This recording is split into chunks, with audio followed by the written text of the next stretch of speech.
Dalam nama Bapa dan Putra dan Roh Kudus. Amin. Shalom saudara-saudari yang terkasih dalam Kristus.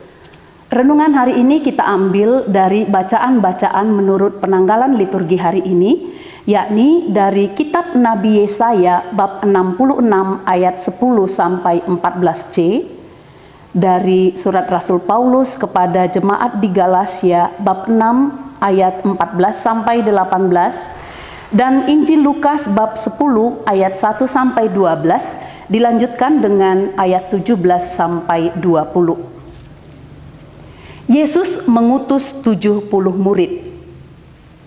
Kemudian daripada itu, Tuhan menunjuk 70 murid yang lain, lalu mengutus mereka berdua-dua mendahuluinya ke setiap kota dan tempat yang hendak dikunjunginya. Katanya kepada mereka, "Tuaian memang banyak, tetapi pekerja sedikit. Karena itu mintalah kepada Tuan yang empunya tuaian, supaya ia mengirimkan pekerja-pekerja untuk tuaian itu. Pergilah, sesungguhnya aku mengutus kamu seperti anak domba ke tengah-tengah serigala. Janganlah membawa pundi-pundi, atau bekal, atau kasut, dan janganlah memberi salam kepada siapapun selama dalam perjalanan. Kalau kamu memasuki suatu rumah, katakanlah lebih dahulu, 'Damai sejahtera bagi rumah ini.' Dan jikalau di situ ada orang yang layak menerima damai sejahtera, maka salammu itu akan tinggal atasnya. Tetapi jika tidak, salammu itu kembali kepadamu. Tinggallah dalam rumah itu, makan dan minumlah apa yang diberikan orang kepadamu, sebab seorang pekerja patut mendapat upahnya. Janganlah berpindah-pindah rumah. Dan jikalau kamu masuk ke dalam sebuah kota dan kamu diterima di situ, makanlah apa yang dihidangkan kepadamu, dan sembuhkanlah orang-orang sakit yang ada di situ, dan katakanlah kepada mereka, 'Kerajaan Allah sudah dekat padamu.' Tetapi jikalau kamu masuk ke dalam sebuah kota dan kamu tidak diterima di situ, pergilah ke jalan-jalan raya kota itu dan serukanlah, 'Juga debu kotamu yang melekat pada kaki kami kebaskan di depanmu. Tetapi ketahuilah ini, kerajaan Allah sudah dekat. Aku berkata kepadamu, pada hari itu Sodom akan lebih ringan tanggungannya daripada kota itu.' Kemudian ke-70 murid itu kembali dengan gembira dan berkata, 'Tuhan, juga setan-setan takluk kepada kami demi namamu.' Lalu kata Yesus kepada mereka, 'Aku melihat iblis jatuh seperti kilat dari langit. Sesungguhnya aku telah memberikan kuasa kepada kamu untuk menginjak ular dan kalajengking, dan kuasa untuk menahan kekuatan musuh, sehingga tidak ada yang akan membahayakan kamu. Namun demikian, janganlah bersukacita karena roh-roh itu takluk kepadamu, tetapi bersukacitalah karena namamu ada terdaftar di sorga." Demikianlah sabda Tuhan. Terpujilah Kristus.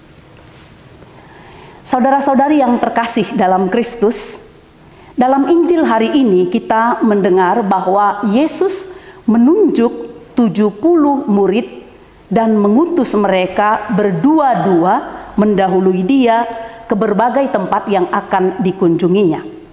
Jadi kalau kita lihat ini semacam utusan untuk mempersiapkan daerah-daerah di mana Yesus akan datang mengunjungi. Maka para murid pergi ke sana untuk menyiapkan kota tersebut, daerah tersebut untuk kedatangan Yesus. Maka yang menjadi inti perutusan ini adalah kedatangan Yesus, kehadiran Yesus. Sebelum berangkat, Yesus memberikan beberapa pesan kepada para muridnya. Yang pertama, Yesus mengatakan, tuaian memang banyak, tetapi pekerja sedikit. Mintalah kepada Tuhan yang empunya tuaian, supaya ia mengirimkan pekerja-pekerja kepada tuaian itu. Mungkin dalam hati kita bertanya, kalau memang pekerja sedikit, pekerja kurang, mengapa Yesus harus mengutus mereka berdua-dua?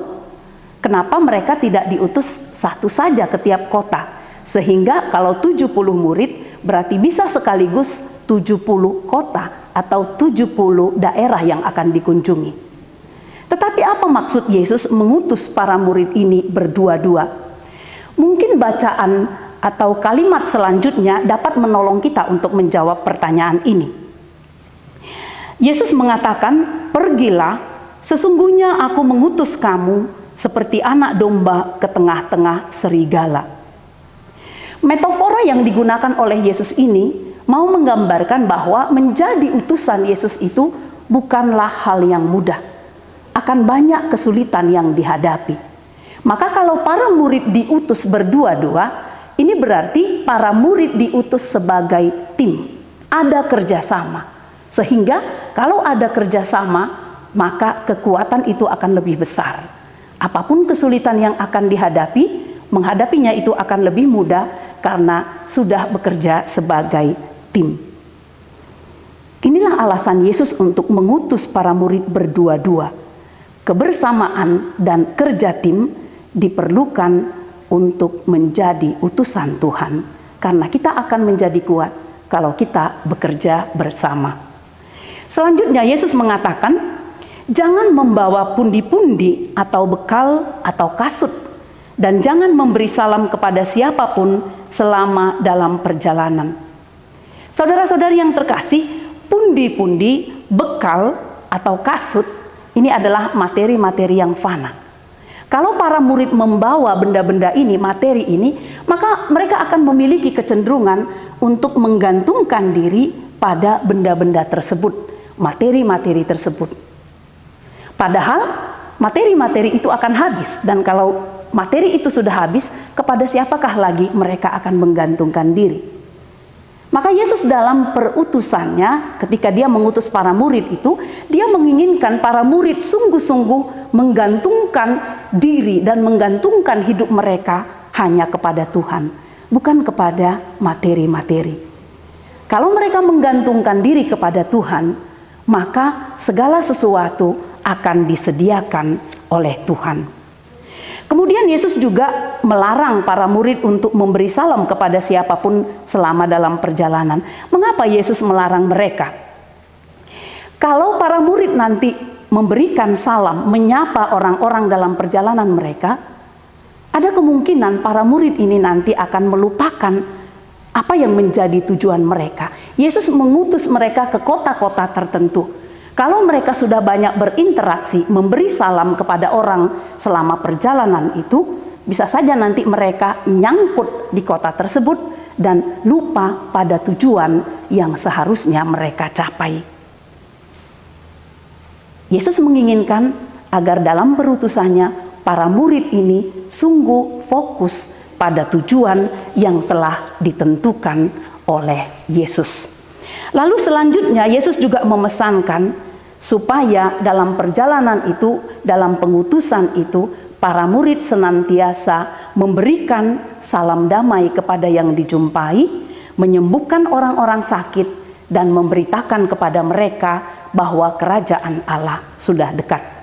Demikianlah saudara-saudari yang terkasih, para murid itu berangkat dan melaksanakan perutusan itu, dan kemudian mereka kembali dan melaporkan hasil pekerjaan mereka kepada Yesus. Mereka dengan bangga menceritakan kemampuan mereka menaklukkan setan-setan, mengusir setan-setan dari orang-orang yang mereka jumpai. Dan Yesus juga meneguhkan itu, karena Yesus mengatakan, aku melihat iblis jatuh seperti kilat dari langit. Ini mau menguatkan bahwa apa yang dikatakan oleh para murid itu diketahui oleh Yesus. Tetapi Yesus juga mengingatkan mereka bahwa kekuatan yang mereka miliki untuk mengalahkan setan-setan itu bukan kekuatan para murid itu sendiri, tetapi Yesuslah yang memberikan kekuatan kepada mereka.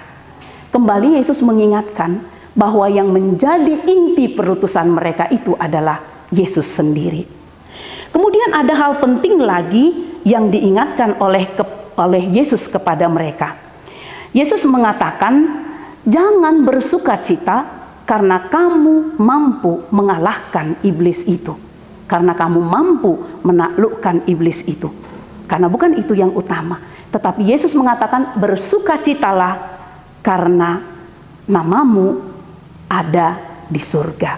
Tertulis di surga. Ini sebenarnya yang menjadi sumber sukacita. Bukan karena kemampuan selama dalam perjalanan untuk mengalahkan setan-setan, menaklukkan setan-setan. Saudara-saudari yang terkasih, sama seperti para murid, kita juga adalah utusan. Dari refleksi atas perikop yang kita dengar tadi, apa yang harus kita ingat dalam perjalanan kita sebagai utusan di zaman ini? Yang pertama, marilah kita senantiasa berdoa memohon kepada Tuhan agar lebih banyak orang lagi membuka hatinya untuk siap menjadi utusan Tuhan. Karena Yesus sendiri mengatakan, tuaian banyak tetapi pekerja sedikit.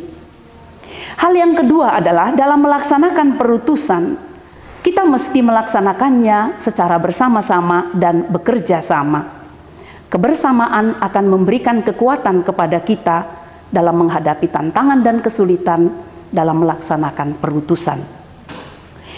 Yang ketiga, dalam melaksanakan perutusan ini, kita seharusnya senantiasa menggantungkan hidup kita kepada Tuhan, bukan kepada hal-hal materi yang dapat binasa sesaat saja. Ini berarti kita diminta untuk senantiasa menjalin relasi yang akrab dengan Tuhan, berdoa kepadanya, sehingga kita sungguh-sungguh bergantung kepadanya. Yang keempat, kita harus fokus pada inti perutusan. Dalam perjalanan akan banyak godaan, tetapi Tuhan meminta kita untuk tidak meladeni godaan-godaan itu, tetapi fokus pada inti perutusan, yaitu Yesus sendiri. Yang kelima, perutusan kita hendaknya senantiasa membawa damai dan kesembuhan kepada orang. Dan akhirnya yang terakhir, kita hendaknya bersukacita bukan karena kemampuan kita dalam melaksanakan perutusan, tetapi karena ganjaran yang akan kita terima setelah kita melaksanakan perutusan, yakni keselamatan jiwa kita, bahwa nama kita akan tercatat di surga abadi. Semoga kita dapat menjadi utusan Tuhan yang sungguh-sungguh dapat melaksanakan sesuai dengan apa yang dikehendakinya. Amin. Dalam nama Bapa, Putra, dan Roh Kudus. Amin.